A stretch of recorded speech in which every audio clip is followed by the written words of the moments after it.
Many of the oldest board games in the world were neither games of skill nor games of chance, but games of destiny.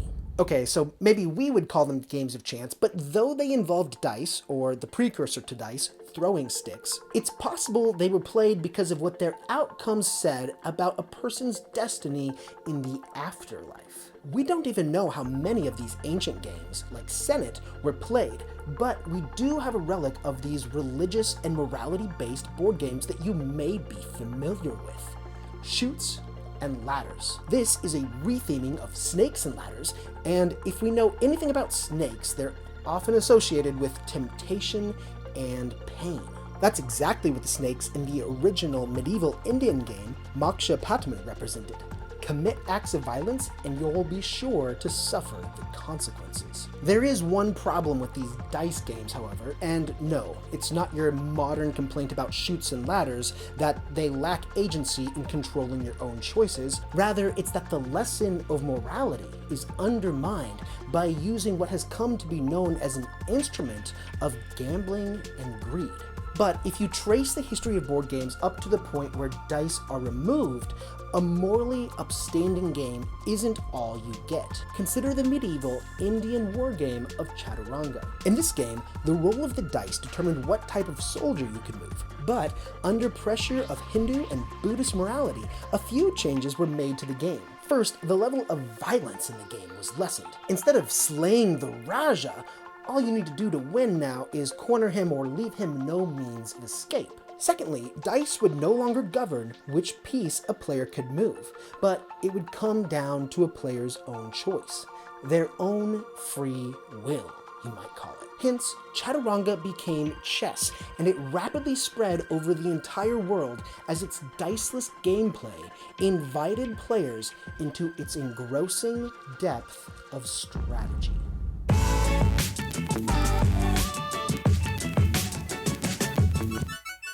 That's not to say chess is the oldest strategy board game. There are the Mancala games from Africa, and there's Go from China, but of all strategy games, the evolution of chess is perhaps the easiest to trace. So in this video, we'll discuss the definition of strategy, and we'll investigate more recent developments in the history of board games. I'll give you 5 of the best modern strategy board games available today. And by the way, if you enjoyed this introduction, then credit is due to Tristan Donovan and his book, It's All a Game, which I used as my primary source. If you're interested in this book, I'll be sure to leave information and a link in the description, as well as information how you can get your hands on this shirt, which is of my own design and represents the evolution of board games in parallel to the history of man. So, links for both of those are in the description. This video is the 5th in a series about how I rate board games. The first is about the rating system I use, that of theme, mechanics, components, strategy, and complexity. And then the following 3 videos are about the attributes that precede this one. So if you aren't caught up, go ahead and check those out. And if you are caught up, stay tuned for the next video about complexity. Now let's turn our attention to the topic of strategy, where the best place to begin is with a definition. There are actually entire books dedicated to defining strategy, and it may come as a surprise, but their primary concern is actually not board games. It's business development. Who would have thought? Anyway, the first thing you can look at strategy is the etymology of the word, where strategy literally means the art of the general, or the art of that which is spread out, meaning that strategy requires a high level of orchestration and vision. Now, I went a little further than this and did some more research into several videos, and the best definition I could find actually came from this YouTube video, and it reads as follows. Strategy is the process of creating a set of well-aligned activities with the aim of occupying a valuable position in a competitive landscape. Now, if you check out that video, he breaks down the definition into 3 parts. First, when he says well-aligned activities, he describes activities as tactics. And I think delineating between tactics and strategy is a big deal. Tactics are single activities, and aligning them together is what comprises a strategy. His second focus is what it means to occupy a valuable position, because no two people can occupy the same position. Rather, a position has to capitalize on one's individual and unique strengths, their available resources, and their capacity to sustain that advantage over their competitors. The fact that a person or a player has a unique advantage over their competitors is something that is especially relevant when we look in the context of board games. And then the final focus is competitive landscape, which necessarily implies that the landscape is dynamic, and as such, the same strategy won't work every single time. One has to maintain some level of awareness and adaptability to keep their strategy ahead of the game. Now, the reason this particular definition is helpful is because, as is the case in business, many games are called strategic, and yet they're missing an element of what makes a game truly and deeply strategic. For example, many people would define strategy as the likelihood that a more skilled player will win. But as I briefly mentioned earlier, activities that can help a player gain the upper hand against an opponent are simply tactics. And you can exercise a different tactic from one round to the next. What separates tactics from strategy is whether or not they can be cohesive across the whole of the game. For me personally, as a reviewer, this means that when I'm rating a game on its strategy, I found several games that require skill in order to win, and yet because they're lacking that delineation between tactics and strategy, I don't give them the highest possible rating, that of a 10.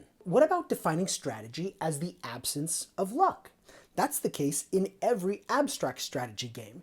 There's chess and Go and Amazons, and not to mention many faux thematic games like Santorini and Battleship and Hey That's My Fish and Boop. And for these games, I am not going to say that they are not purely strategic. They certainly are, and when I rate them as perfect 10s. However, there are hundreds or thousands of games like that, and for this video, I said I would name 5. So I want the 5 games in this video to be special. And for that, I'm going to lean on this part of the definition of a valuable position.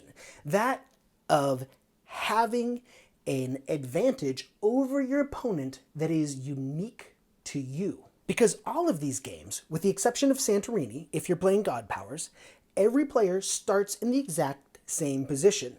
No one has any unique ability. They acquire that as they play through the game, but the skill of being able to identify your strengths and develop a strategy that capitalizes on that is missing from these games. I don't think that takes away from the strategy element, but all 5 of these games do have that little something extra. One last thing before I go into the list and some honorable mentions. It's 2023, and if you're watching this video, you're probably looking for recommendations of games to buy, so I'm going to leave off games that aren't for sale anymore, they're out of print. I think Antiquity is an excellent game, but you're going to have a really hard time finding that. I think Nippon is wonderful. You can play that online and check out a link in the description, but you can't find that. Also, the game Food Chain Magnate probably embodies this definition more than any other game on this list. However, it's an extremely cutthroat game, so whenever I recommend it, I have to recommend it with reservations. So I'm not going to leave that on there. And then if you know anything about me, I am always trying to focus my recommendations on games that I don't think get the attention that they deserve. So a game like Scythe, I think Scythe is wonderful. I can hear the people already in the comments saying, what about Scythe? But everybody and their mom knows about Scythe. I don't need to mention Scythe. It's a great game. It's not on this list. But there are 5 games that are on this list, so let's talk about them now. The first game is the game Revive. Revive is a campaign-style game about reviving the planet after a cataclysmic event. So a slightly evolved humanoid emerges from underground and starts to repopulate the surface of the planet. Now, in this game, every player begins with a player board that gives them specific strengths and advantages that they can unlock during the course of the game. That there is that valuable position, that position that applies only to you. Now, gameplay itself is done by performing actions, and the actions are paid for by resources that are acquired by playing cards onto your player board. Now, make no mistake, there is a lot of luck surrounding what cards are made available during the game, as well as other benefits that can be acquired, but at the core of this game, every player is in pursuit of objectives that are specific and capitalize on their own unique strengths. So the way this is done is, at the beginning of the game, every player receives an objective card that tells them what they're going to be able to score at the end of the game, and then how they play determines what multipliers are applied on each of those objectives. Revive is an extremely synergistic game where the best player is going to be the one who figures out a way to tie all of their strengths together into one unified strategy. The next game is Cryo. In Cryo, players are surviving after their spaceship crash lands on a dangerous planet where the atmosphere becomes uninhabitable at dusk. So, in order to survive, the players must escape underground. But their crew is all cryogenically frozen. So, at their command are drones. And this is a worker placement game where on each player's turn, they can take a drone and place it on one of the action spaces on the board, which represents the wreckage of the ship and where they're scavenging for useful items, and then they're bringing it back to their own sort of headquarters that they've established and building up an engine, a game engine, that's going to help them transport cryopods underground. The form of transportation that's utilized in this game comes in cards, and these cards have 4 uses. The central artwork on the card illustrates a mode of transportation for transporting these cryopods, but the other benefits can be used depending on how the card is played. If you play the card at the top of your board, you get the card's upgrade ability.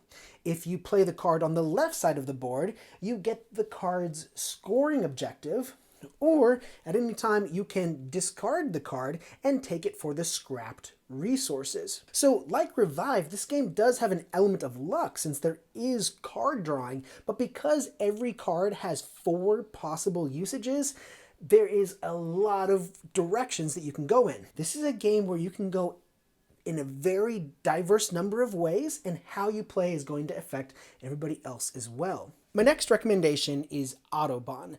In Autobahn, players are working competitively together to build the German highway system. Now, in this game, there is a lot going on, and I have already done a full-length review that talks about how to play, and I'll be sure to leave links to that. So rather than go on at length about the mechanics and the tactics involved in this game, let's focus on the essence of what makes this game so strategic. See, in Autobahn, you don't start the game off with a individual player power. Rather, as you complete tasks to build the Autobahn, and whether that's building new routes or upgrading routes or building service stations or even trucking, as you're doing this, you're going to have opportunities to promote employees in your company.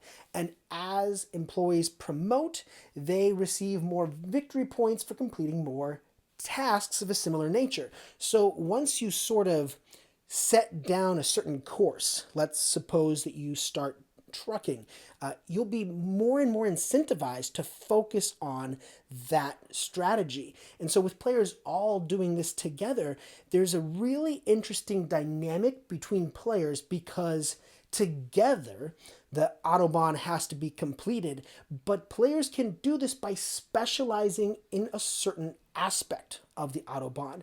And if they do this well, and if they acquire upgrades that will complement their strategy, then the player who does that best is the one that's going to come out ahead. So there are really many different ways to play, and how you play the game really does depend on how well you adapt to what other players are doing as well. I think it's a wonderful game, Autobahn. The next game has been recently relaunched, although its original format is a bit older. In fact, it may even be old enough that for many people it's fallen off of their radar, or many people have never even maybe played this game before. But I would call it a classic. The game today is Ultimate Railroads, and what Ultimate Railroads is, a reboxing of the original Russian railroads, which includes the original game and the expansions, American Railroads and German Railroads, as well as many improved components. Now, I should also add that I don't actually own a hard copy of this game, but I play it all the time on Board Game Arena, which I think is especially conducive to the game because it handles all of the scoring for you automatically. Anyway, regardless of what map you're playing, Russian, German, American, you're always going to have 3 railroad tracks that you can build on, as well as a development track on your own personal board. Now, this is a pure worker placement game. The only thing that you will do on your turn is place a worker and perform an action. The spaces in each game are always identical as well. The only variability in every game are the available engineers that you can hire. And those are set up face up at the beginning of the game so that everyone knows what's going to be available. After the initial setup, there is no element of luck for the rest of the game. So I guess in that sense, this is the most chess-like of all of those games. Players don't start with a unique ability. They are all starting from the same place. But as they advance on one track or another, they're going to be gaining additional benefits, innovations, bonuses that are going to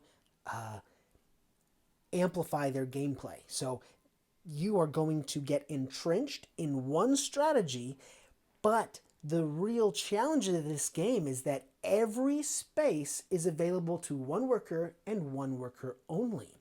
So the interaction among players as they bid for spaces or as they race to take the first player in this game is very, very intense. This game has a lot of emphasis on the limitation of worker spaces. Now, the only really way you can get around that is by hiring engineers. Hiring an engineer creates a space for a worker that is available to you and you alone. This is a game where you're going to wish you could do everything, but in order to be successful, you really have to prioritize effectively and be responsive to how other people are prioritizing those limited player spaces. So I just think it's a fantastic game. It's the kind of game I just play over and over again. I always have a turn-based game going on Board Game Arena.